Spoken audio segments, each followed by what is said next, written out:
Hello, everyone. The Abia State Governor Alex Oti says he has activated strategy to secure Nnamdi Kanu's release.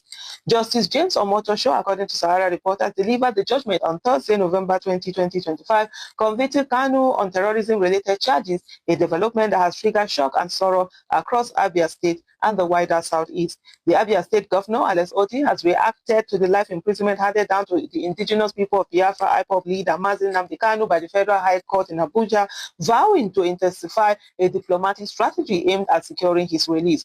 Justice James Omotosho delivered the judgment on Thursday, November 20, 2025, convicting Kanu on terrorism-related charges, a development that has triggered shock and sorrow across Abia State and the wider Southeast. In a statement personally signed by the governor and released through his media advisor Ferdinand Ekeoma, Oti revealed that he has already initiated high-level engagements with federal authorities long before the judgment and will now escalate those efforts since the trial has reached a conclusion. Because the first thing when I saw the title, I was like, why? This is campaign after election, medicine after death. Why is this what you are putting out there? You know, why is this what you are putting out? Why is it now that they have done the ruling that you're making this movement? And what the governor has put out here is something that he has been working on. While Martin Nnamdi Kanu is free to appeal his conviction, I'm happy to inform you that I have activated and we continue to work on the already agreed strategy until the freedom is secure, the governor said. Governor Oti discussed that during a visit to Kanu at the Department of State Services, DSS, earlier in the year, he communicated details of the political and diplomatic resolution framework being discussed with the highest authorities in the country. He criticized what he described as the federal government's mishandling of the early stages of IPOB crisis. The government argued that poor management allowed tensions to escalate into current situation. He insisted that political dialogue remained the only sustainable path to peace. The poor management of the IPOB issue at the incubation stage created the problem we have today. Hence, we cannot allow it to linger and create a bigger, monstrous situation for us, Oti said. The governor cautioned politicians against exploiting Kanu's trial for political gain and urged residents of Abia and the entire Southeast to remain calm, avoid inflammatory remarks, and support the ongoing diplomatic efforts. Oti recalled his long-standing advocacy for dialogue, referencing the 2017 condemnation of the military invasion of Kanu's family home during Operation Python Dance, which he described at the time as an excessive use of force. According to him, engagement with federal authorities since December 2023 produced initial agreements dependent on the swift conclusion of Kanu's trial, agreement he now expects to move forward. I have no doubt, he said, with the assurances I have received from the federal government, a resolution is in sight and Mazi Kanu will receive his freedom. Governor Oti reaffirmed his commitment to pursuing a peaceful negotiated solution aimed at restoring lasting stability in the Southeast.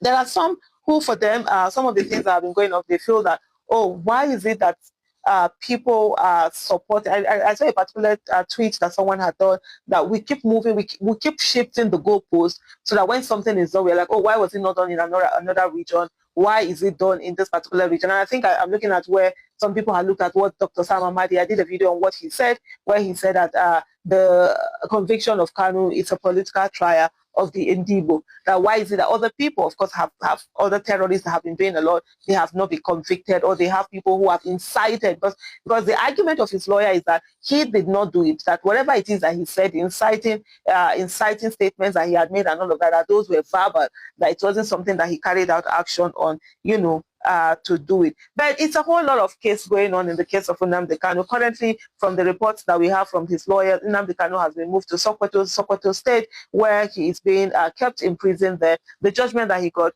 was a judgment of life imprisonment. And there's a whole lot of drama. Just to give you a bit of background story for those who don't have the summary of it, or one of the things that happened is that Kanu himself decided he was not going to use lawyers, and so that he let go of his lawyers. He decided he was going to run the case himself. He was supposed to bring out witnesses. He had even put out a long list of witnesses that included very prominent Nigerians, including former Chief of Army Sir Buratai, Lagos State Governor Sanwo-Olu, and former Rivers State Governor, now Minister of FCT, some weekend, quite a number, of other high-standing Nigerians. And then he came out at the last minute to say, no, he was not going to do that anymore. For him, one of the things that he said was that the charges for which he was being charged no longer existed in the Nigerian law because there was a repeal of the Terrorism Act law.